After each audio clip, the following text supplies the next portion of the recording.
Witam Julię i Johna. Dzień dobry. Dzień dobry. I love when John started. He said, nazywam się Johnem Scottem. And he's making a joke because usually when we get married and John, he a bit trying to learn Polish. I mean, he's talking a little and he's trying to get it, but it's not an easy language to learn. Yeah. And when we got married, and the gentleman said, I ty, Julia, czy weźmiesz, czy jak to się mówi? Bierzesz. W każdym razie fraza była z Johnem Scottem. I John tak na mnie, I'm not Johnem Scottem, I'm John Scott.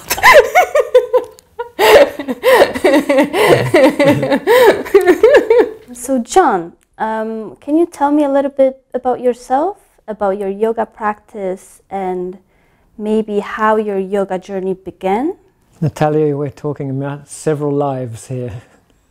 I am born in New Zealand with Scottish parents, so I'm first generation Kiwi. However, I feel like I'm a citizen of the world because I like to travel the world. I feel free. My personal nature is to be like John or Jonathan Livingston Seagull. I'm a free-spirited being that's enjoying this life and trying to inquire into what is this life and why is this life. And so I've never really fitted into the system. As a small boy at school, I was in the slow learning group because I was dyslexic, but mainly because I would stare out the window. I would daydream a lot. And on reflection, we learn so much in hindsight that daydreaming was in fact an early stage of meditation as a young child. That what I found in my own internal inquiry was far more riveting or exciting than what was happening in the so-called real world or the immediate surrounding. That our perception on this reality is such a narrow band that there's much more to it. And I think as a young child I'd tapped into that, but the system shuts that down. My creative ability was not totally shut down, and I went through to be an industrial designer. Okay. Prior to that, I was very much a sports person. And so throughout my professional life, I've been always playing a sport or actively being physical. You were a golfer. I was a golfer. I guess that's one of my... You were a windsurfer. A windsurfer. They're all meditations of a different sort. And we can get to that a little bit later. There's no two meditations are the same. Even the same meditation done the next day is never the same. So at a real inquiring age, about 28 years of age, I decided to really travel. And that's when I came across yoga in Greece. Okay. And so my first teacher was a British guy called Derek Island, and he was my Shiva, or he was my Tarzan, or he was my action figure. So if I go back to being a child, Peter Pan, Robin Hood, Superman, they were all sort of superheroes. And so when I met Derek, he became my manifestation in the physical realm of a superhero, and I wanted to be like that. Whatever it was that he was expressing. And so what he was expressing was an undercurrent of yoga. It was a very physical, dynamic practice, and I wanted to do that, but the hook was something deeper. Okay, so that was your first experience, your first connection with yoga? Yes, I was working as a domestic staff in a retreat center, one of the original holistic health and fitness centers way back in the 80s. Okay. And I met the teaching staff, and I had the realization there that I was on the wrong side of the fence. Instead of being the domestic staff, I wanted to be on the teaching side. I didn't have qualifications to be the windsurfing teacher, I didn't have qualifications to be the Tai Chi teacher. But when I but met you Derek, wanted to. I wanted to be. Very interesting, because John met a Tai Chi teacher, and John said, I want to learn that. And then the Tai Chi teacher said, you wait till Derek come. So probably, you know, there are big teachers who already feel where your direction is, and he already felt that John's direction going to be a connection with Derek, and they really looked like two brothers. If you look at the photos, John looked like a bit of a younger brother, but they both look like Tarzans. Okay, I want to see the photo. Yeah. So I think indirectly, I realized at an early age I was a teacher, but I didn't know what I was going to teach. So you felt the calling from... Yeah, to share. And then the question is, what is it that I was sharing or wanting to share? And I think it's that ability to stay playful in life, to stay young in life, but to stay in the full inquiry about what is this life. And so at no time in my life have I been ordinary in the sense of just being normal. So what I want to share with people is that we can get caught in normalcy, in a system of what is forced on us to be normal. And so I want to be able to open doors and windows for people to be able to experience their own inner freedom, their own inner joy, to find what their inquiry and what they want to share. That's beautiful. It's beautiful. And Julia, when was your first moment that you felt like yoga is something that you would like to follow, or is something that makes you feel in a certain way? Like I came to Poland when I was 17. I came from Kazakhstan, and it kind of, when I came to Poland from the very beginning, it was a very transformative experience, because I was alone. I didn't have parents, and I love my parents, but no one told me what to do. And this experience was a bit overwhelming from one side, but from another side I thought, now I can really understand who am I. And one of the things I started to do right away is the yoga classes. And my first teacher, a great teacher, Eva Warzawa, she's teaching Iyengar yoga, and I met her, and I felt a connection with yoga from the very beginning. But I had that feeling that I would love to teach, and I was very shy. And I thought, oh, I'm too stiff. So I actually had my misconception of who you need to be to teach. And from perspective of being me now, I think the person who can transform him, herself, can be a teacher. It's no matter if you're stiff, if you're flexible. It's actually good when you're a bit stiff, because then you understand the struggle of the students. Because if you're flexible, you don't really, I mean, if you're intuitive and if you have empathy, you will know what they're going through. But if you're stiff, you understand really what they're struggling and the pain they're going through. Yeah, so that was my first experience when I was 18, and I was doing Iyengar yoga gradually, but then I was doing a theater school in Krakow, and I didn't have time for anything in my life. And then I came back to this experience after moving to Warsaw, and I started to go to Iyengar yoga, and then somehow I went to Ashtanga class, and it was Eva Yaro's class in Warsaw, and it was already a primary, in that moment they said lead primary. We don't use actually that expression, we said it's counted. And I came to that class, and Eva said it's a bit too much for the beginner. I said, I'm gonna try. So of course I couldn't do many things, but I had total fun. And I said, this is something I love. I didn't know that's in that moment that I'm gonna teach it. but sometimes the path actually chooses you. So this is a good thing. Yeah, I agree. I had similar experience with this. And how you two met, and where's the yoga in between? Because yoga was connected you together, right? Am I right, or? Yeah. So maybe both of us gonna have a different experience because we didn't know one another. You can like. Everyone's experience is different. Of course.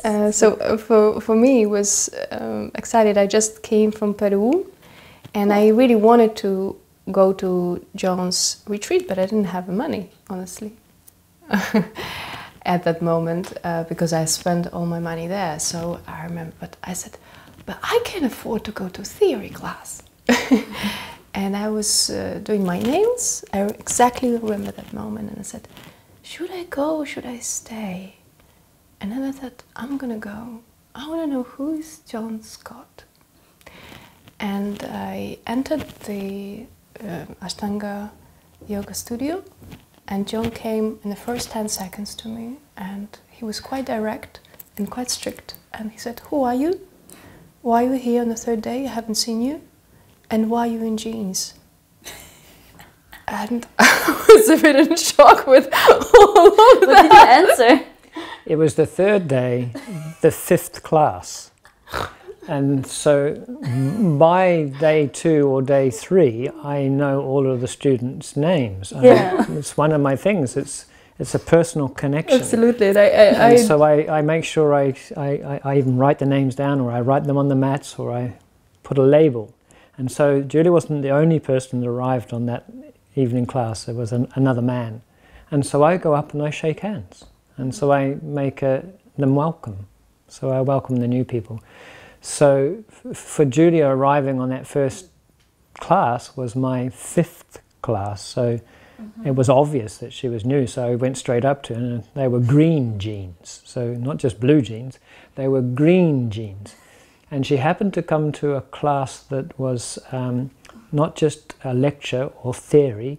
My theory classes are sometimes explorative and practical.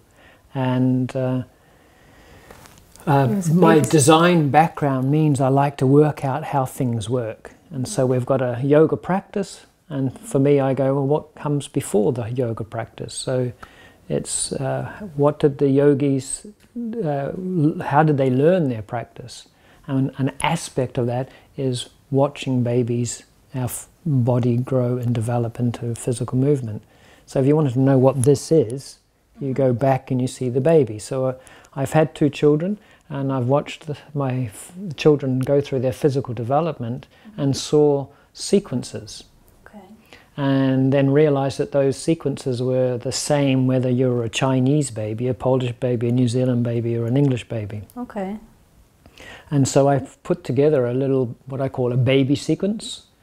And it requires crawling around on the floor quite a bit. And so Julia was so enthusiastic on that class that we were like 2 babies on the floor together. And I was in these jeans, you know, and everyone wearing leggings, and I just thought it's a theory class. My very good friend and who manages my website, or our website, he was also there because he was assisting me on the classes, and he saw Julia too, and noticed that not only was she wearing green jeans, she had a jug of beer, what looked like beer. It was kombucha.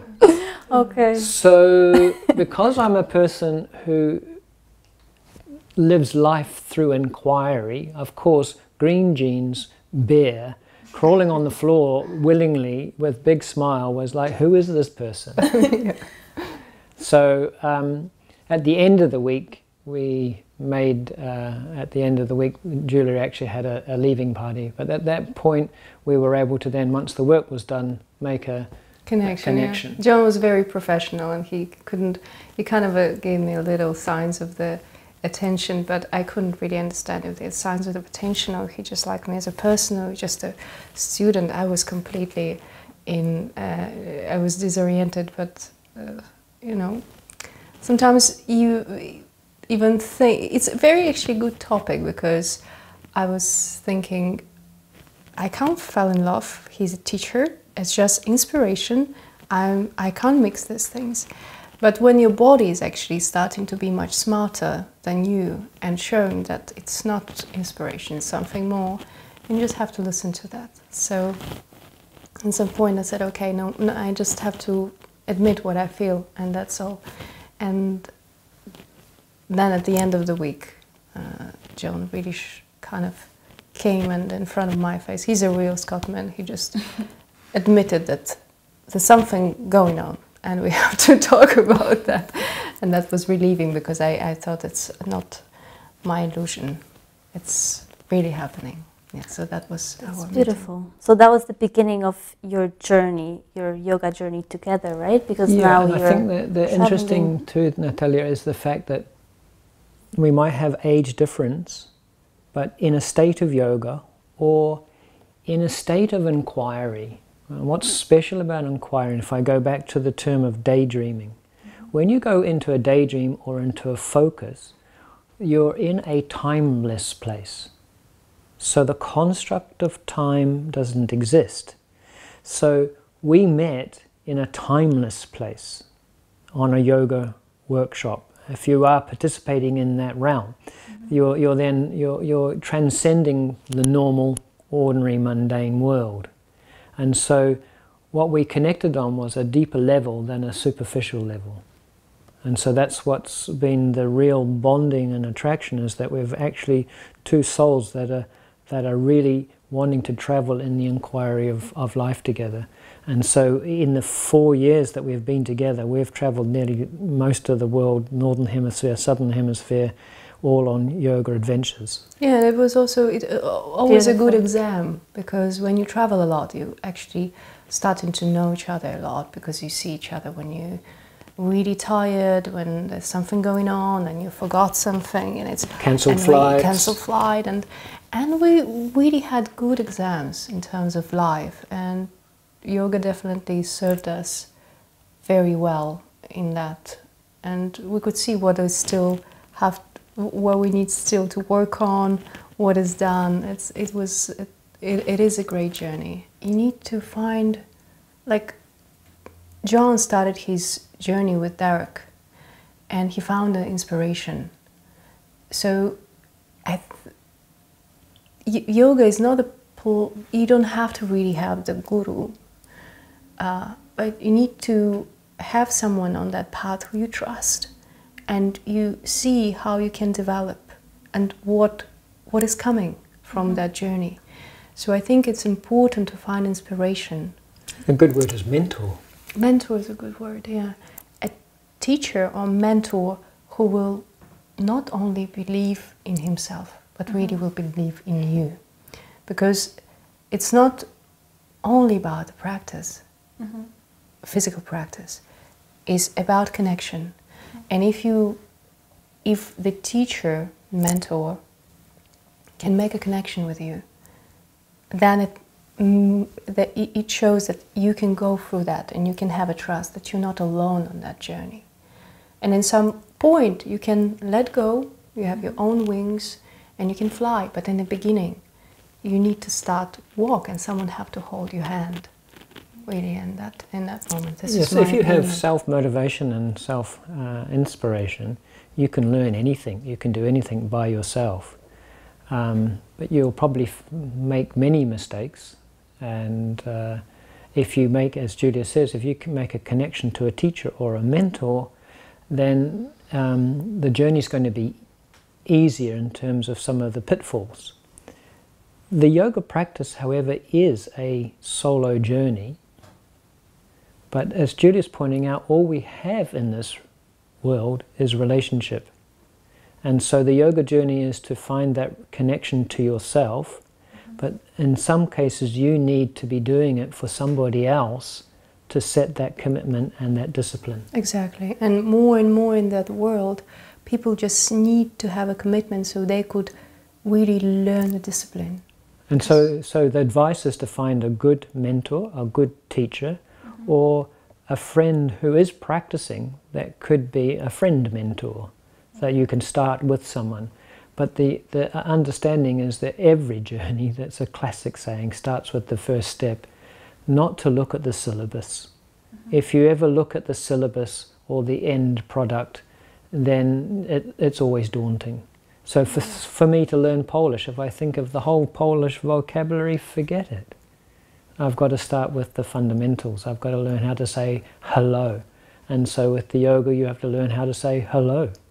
And that's meeting yourself on the mat and making the first breath movement. Yeah, and to find a teacher who won't be judgmental, who won't be egotic, who will really believe in you, who will help you in the hard moments, no matter if you're stiff or you have a problem. There's someone who you will learn really how to relate to others, because this relationship will teach you how to do things in your own life. This is what I think. This is what I learned from John, actually. When John started to teach me, I felt that I could do so many things, because I didn't have to think that I'm too stiff. Yeah, he didn't judge me. He didn't judge me for my stiffness. He was sometimes funny. So he was, for example, when we already were a couple, he was touching my calves or my thighs, and he said, "Running, this is running." And then he started to run with me. Yeah. One of my biggest realizations in yoga, I do that, was actually running with Julia on the beach. So it's really interesting what Julia's introduced here. At the beginning of our relationship, I was a little bit fixed as a teacher that yoga supports everything, but nothing else in this life supports yoga. Okay. So that's how I was. Now I'm realizing that the running supports the yoga if it's managed. Okay. Yeah. And it was during a running meditation session with Julia, I won't say the word meditation yet, because Julia had previously said, "But John, when I'm running, I get into a really good space and focus. And it's like a meditation. I see the world going by as an observer." When I ran with Julia, it was more about the effort of running and the achievement of running, the speed, the distance, the no cramping, blah, blah, blah, blah. And look at me running with my wife. And so it was very much an ego-based thing, where on the yoga mat, my ego is in a different place. Okay. But on the run, this particular day, got into a meditative state. And there was quite a few revelations while I was running with Julia. And so this is the other thing for all beginners to realize too, is that the yoga itself is just the vehicle. The asana, the postures, are just the vehicle to meet yourself, to meet the challenge. And so everything in life is a challenge, and you cannot take it head on. You have to take it a little bit at a time. And so to get the conditions prepared for you, a mentor, teacher that's going to guide you on your way, but then you have to put in the time yourself. And so you want to be able to find then the space in your day to be able to give that space and time and devotion to you meeting yourself and your challenge. This is what John is pointing very wisely. I think that it doesn't mean that the teacher for everyday practice. You can have a teacher when you come for the workshop, you get the knowledge, you come back and you go through that yourself. Because I think when we're always in a shala and we don't have the space, when we just with our own selves, we become lazy. Because we got used so much to an observer, a teacher, and someone who's holding a space, that we don't really know how would it be to do it just by our own selves. So we are kind of, I'm sorry for interrupting you, kind of getting ourselves into a comfort zone when we feel safe, as you mentioned in this shala. And safe is good, but we need to also understand who we are without the teacher, because they are challenging themselves every day. So they understand that there's not much really can happen with myself. Not much can harm me. And even if we live in a society of threat, it's just an illusion.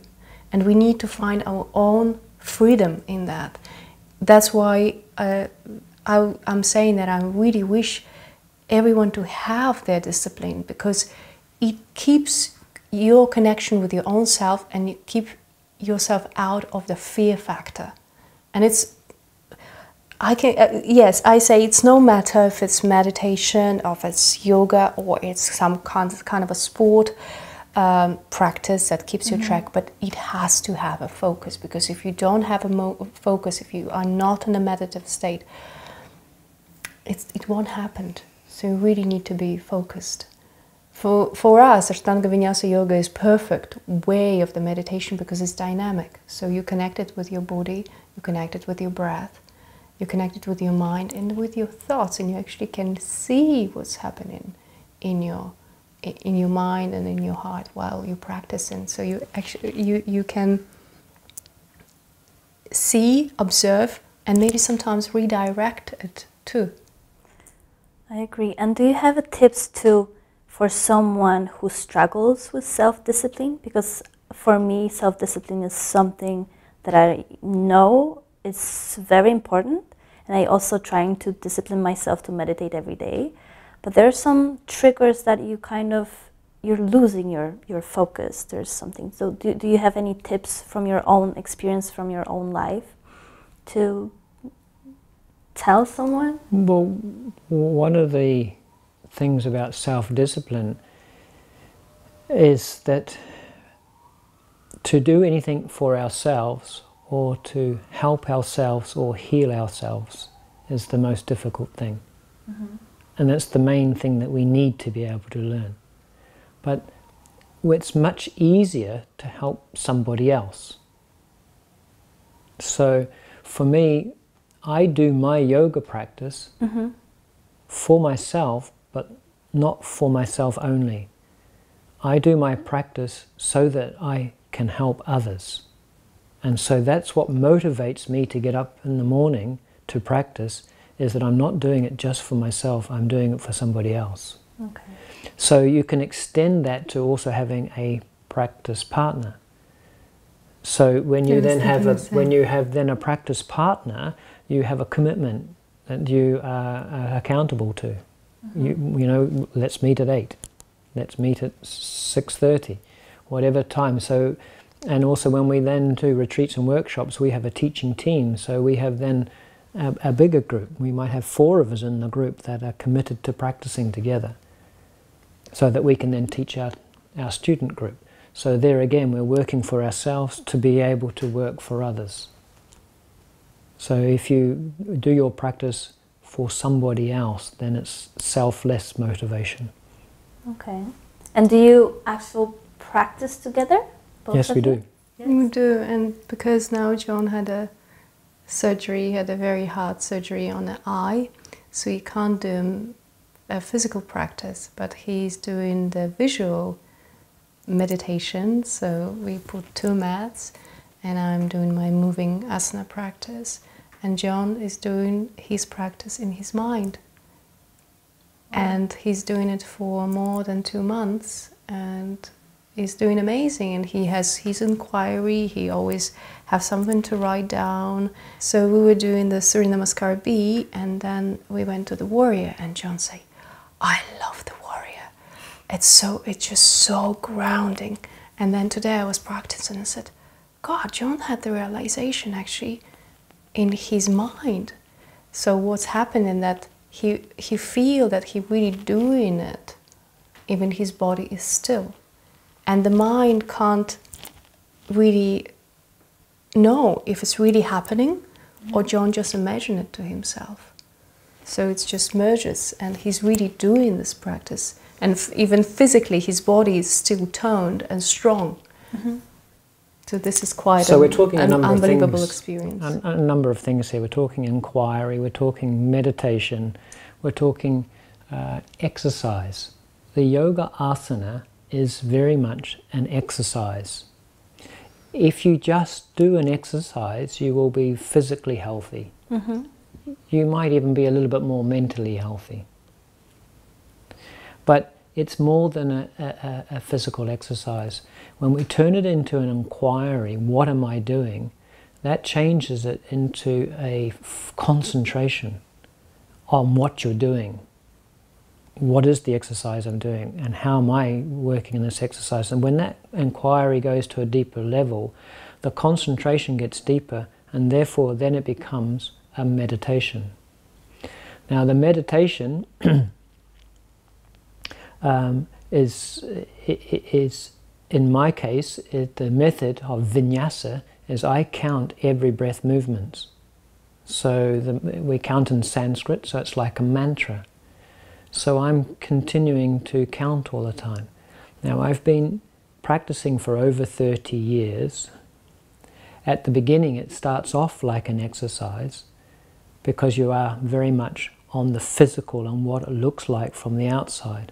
But because I've had this retina detachment and surgery, it's really given me the real opportunity to really look at the insight that I've been having over those 30 years of practice, that it's an inner inquiry, and therefore it becomes a meditation. And so what Julia is sharing is that I'm able to sit and do the physical practice. I can see it because I'm choreographing it. And it's the choreographing, the counting of it in Sanskrit like a mantra that keeps me tied in on that concentration point for an hour and a half, sitting, just concentrating. And so I've been calling it virtual visualization. So I've been transcendental virtual visualization. So transcendental is when you transcend the ordinary thinking mind. The ordinary thinking mind is where we're in our programmed life, our habit life, which most of us are in, I would say, 96% of the day. And some of us might, for 3% of the day, be actually concentrating on our exercise or our discipline.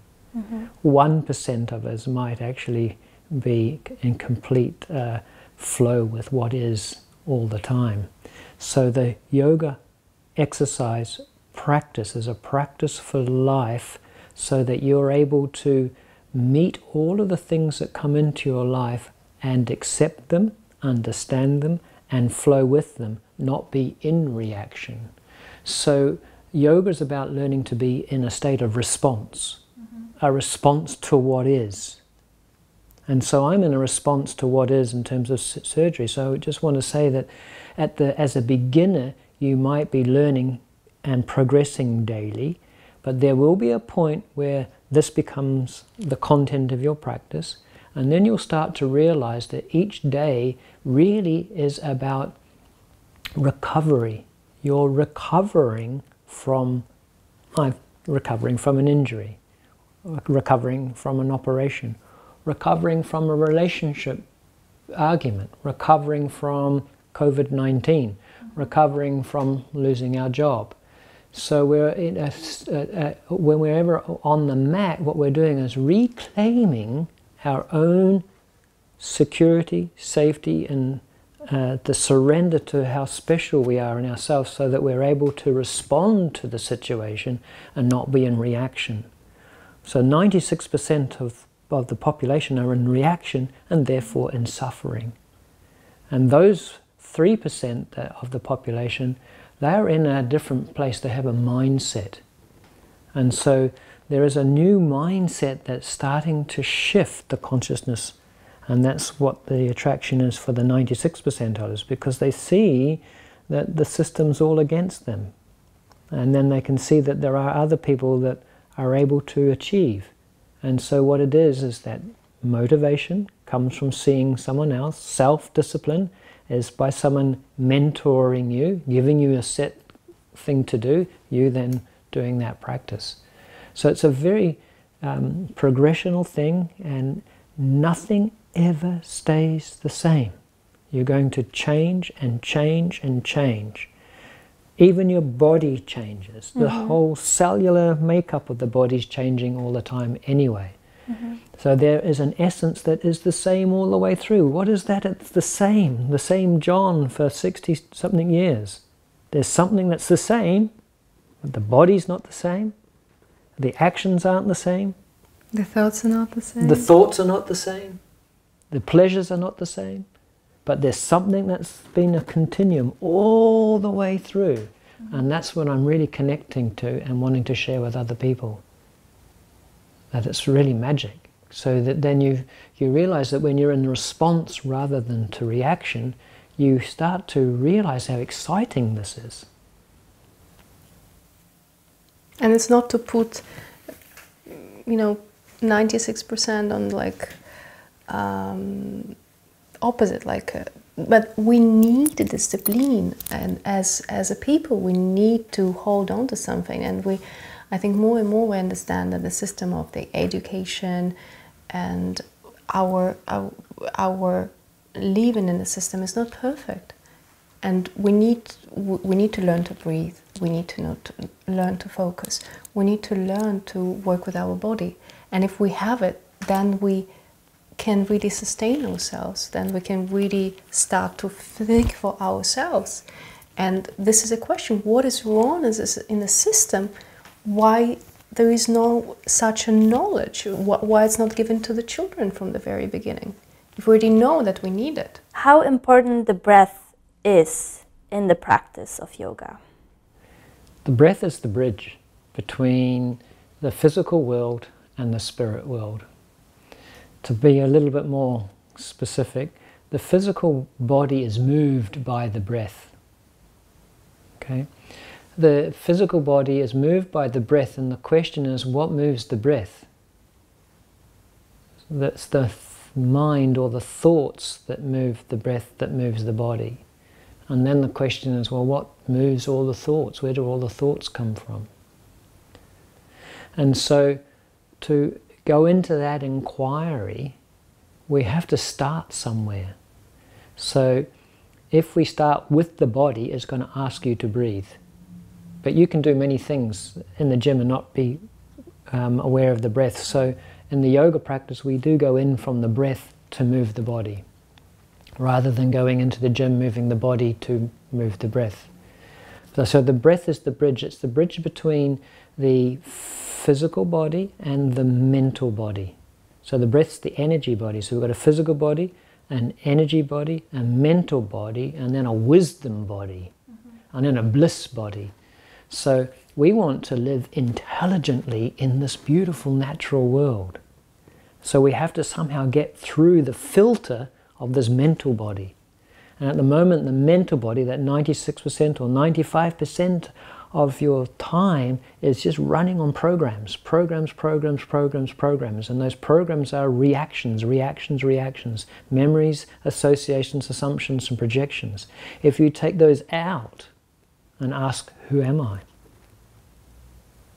Then you're in a different place. You're in that part of the brain that we don't usually use. And so we're wanting to access that. And so the breath is the key. The breath's like the oil to the machine. It runs smoothly. When you find that your senses bring in too much input, the particular part of the ordinary thinking mind gets too full, and you won't even know that you're breathing. You're short of breath.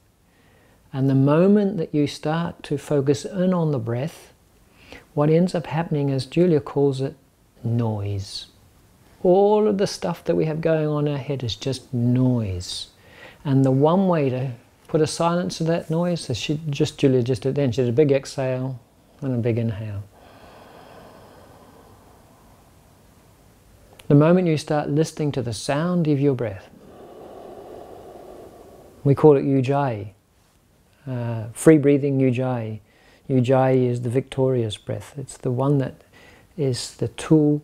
If you put mantra on top of the breath, breath and mantra is the one that saves your mind from itself. So the intelligence is saved from the ordinary thinking mind through mantra and breath. All of those doubts, oppositions, the duality of this physical realm. Like, not like.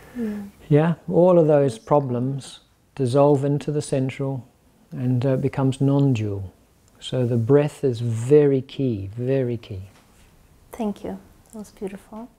And I think it's one thing is important for the practitioners, that they really connect to their breath when they practice.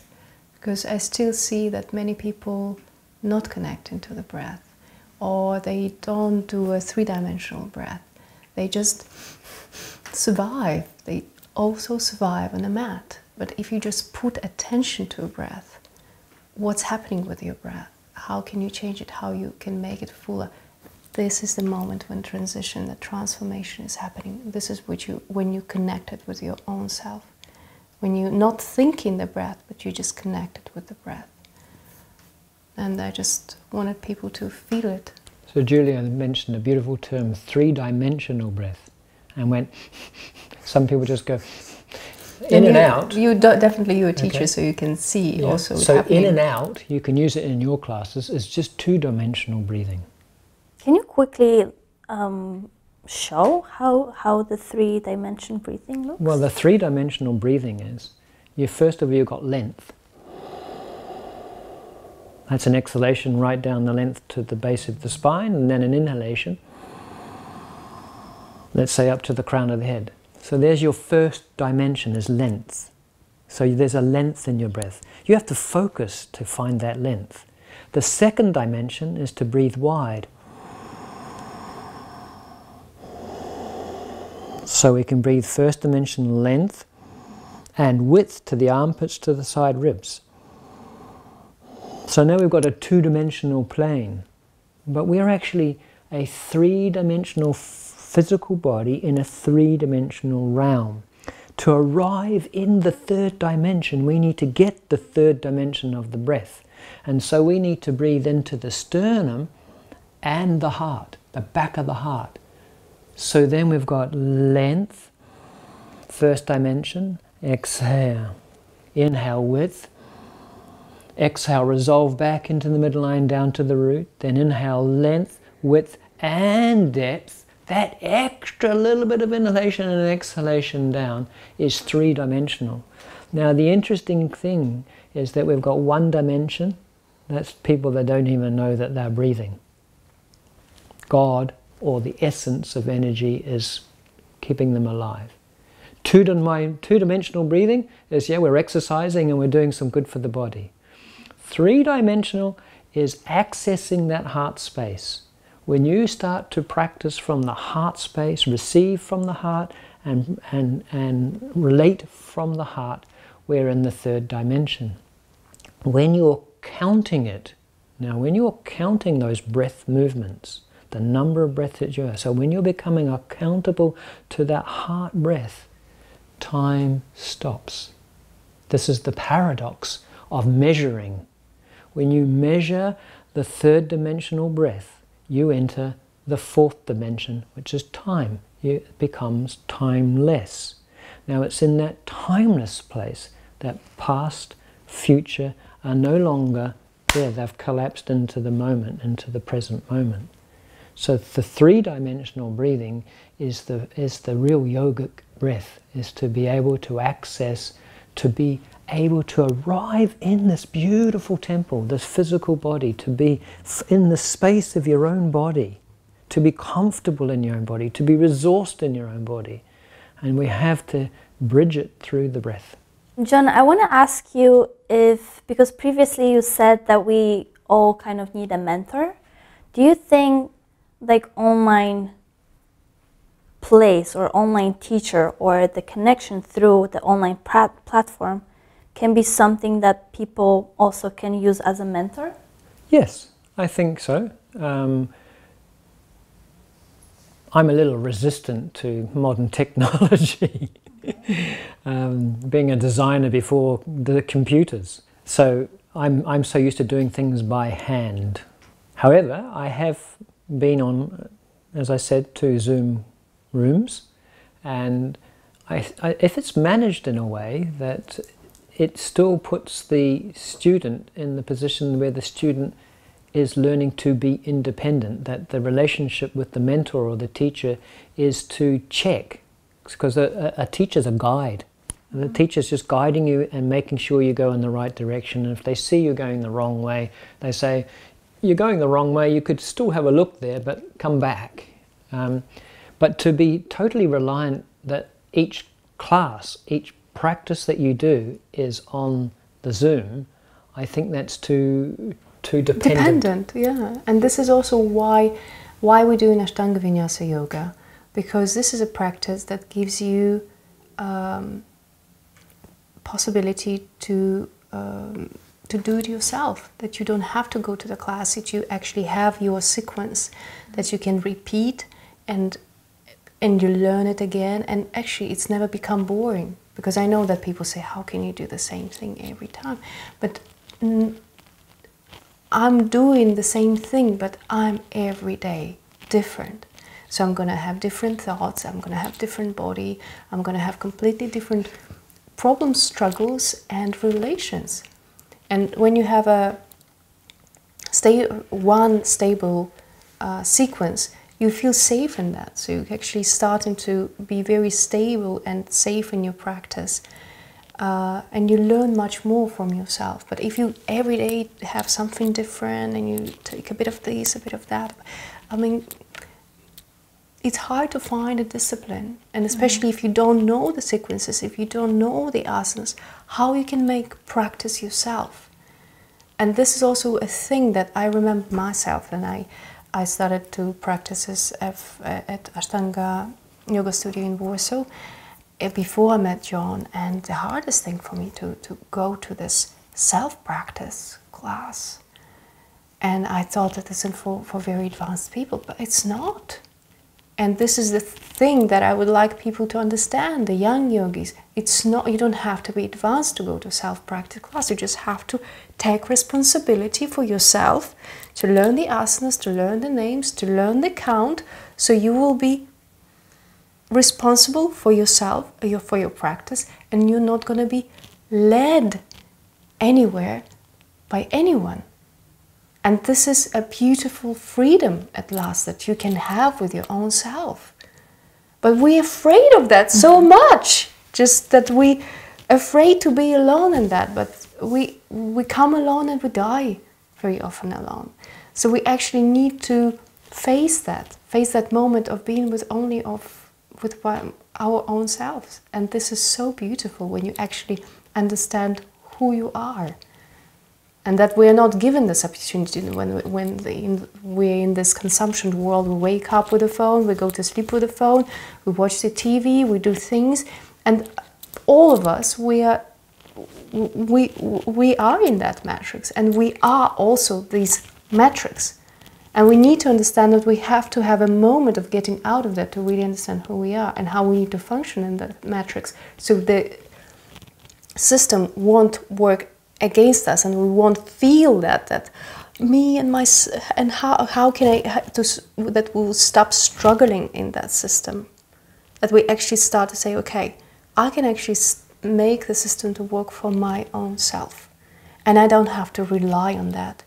And this is very interestingly, but this is what yoga actually teaches you, to be responsible for yourself. It's not a religion, it's your tool. To be yourself, to be closer to yourself, to be closer to your spirit. No matter if you're Christian, if you're Muslim, whatever who you are, connect to your breath, connect to your body, and you will also connect and see what's going on in your head. And this is very beneficial. We need to see what's happening in our brain, in our mind, in our heart. And we don't give ourselves this opportunity. And you see so many people who are addicted of the phones because they actually can't turn it off, because they got used to that so much. It became a prolongation of our hand. So that discipline, unlearn that habits that are already so easily got to us. And I don't want to say that system is against us, but I can't say that system teach you really beneficial habits. And you need to see what's really working for you and what's not working for you. And this is kind of filter. Yeah. So to directly answer the question about the online, the teacher is in this case an observer. In quantum physics, whether it's a wave or a particle depends on the observer. So as Julia pointed out earlier, to have an observer has an effect. Always. Always. So initially you need the observer to discipline you. You need the observer so that you perform for the observer. But I look at it this way when Julia talks about the matrix. There's the matrix and the matrix. There's the guru and the student. The guru's job is to show the student the guru inside. So my teacher introduced me to myself in a teacher. So that's the role of the teacher, whether it's by Zoom or physical class. In the physical class, the teacher is really introducing the student to their own inner teacher. Let's now just change the word to observer. You're trying to learn to find your own observer. And I call this adhikara. Adhikara is to be the one who reclaims your own sovereignty. You have to have sovereign over yourself. You have to be the one that oversees yourself. So in terms of yoga terminology, Purusha, we reclaim our own Purusha, our own overseer or our own observer. Now the observer it's really interesting on the yoga journey is to then observe the ego. So here we have a teacher-student relationship, and the teacher's watching the ego, or the whole relationship now in contemporary yoga enhances the ego, where what we're really wanting to do is to say the ego doesn't need to go out for gratification. The ego doesn't need to go out to be seen. The ego goes out to get the directive from the teacher and the guidance from the teacher. That's what's the important role of the ego, is you take me to the people I need to go and see, and then I'm going to come back. You don't need to be out there for glorification. You don't need to be out there to be praised. The one that's going to praise you and the one that's going to love you is the one that's inside. So I learned this running with Julia, that my ego doesn't need to go out and say, look at me. I need to, from inside me, say, I love you. Yeah, and this is totally different from what we see and experience in the outer world. That very often saying, you just need to love yourself. That's what we hear that. It's lacking love. Yeah, but very often say, love. We very often hear, you need to love yourself. What does that mean, love yourself? It means gratify myself. And I think this is this trap that people are going through. They going through the work they hate, they're doing the things they hate, and then they say, okay, I got my money and I'm now going to buy something. And I'm talking about my own self. I remember myself doing that. I was gratifying my own self for doing things I don't like. But then when you're starting to learn more about yourself, you actually understand that you're doing something wrong with your life. If you're in this place that you're doing something that you don't like, and then you have to gratify yourself, you're like making yourself a monkey. You know, you're making a monkey from your own self. So you're more intelligent. You don't have to do things you don't like in your life. You have to learn yourself, who you really are. And in that sense, you need to understand that you're much more than you're a consumer, that you're human. And what is to be human. And this is then it's such a great door. Then you start to actually understand. If you start to question yourself, who you are, the answers are coming into your life. They start to come, but first you need to be the one who's going to ask. I agree. Yeah, if you're afraid to do that, there's no one who's going to knock the door and going to answer that. But this is how actually universe work. That if you start to ask, the universe is answering you. But if you're afraid to do that, nothing will happen. So when we talking about finding the love for oneself. The beautiful mantra, my favorite mantra, it's not a direct translation from the Sanskrit. When you chant over many years, it takes on a meaning for you, what it means to you. And so this mantra answers 5 big questions in life. Where are you? Where have you come from? What are you? What are you doing? And where are you going? And so my answers to those questions, if we take a great big quantum leap, is that we are surrounded in love and light. That we have come from the infinite pure source of pure love and light. That we are one of the many individual representations of that pure, infinite, pure love and light. And what are we doing? We are being love and light in action. And where are we going? Returning on a journey to the pure source of pure love and light. Okay, together.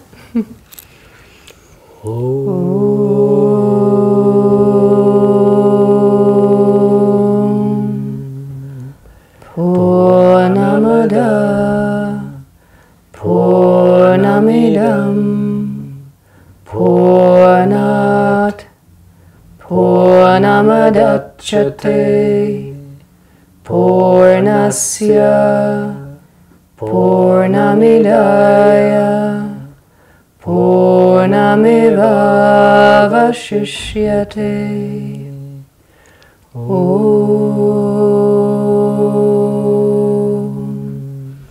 Shanti, Shanti, Shanti. Hare Om.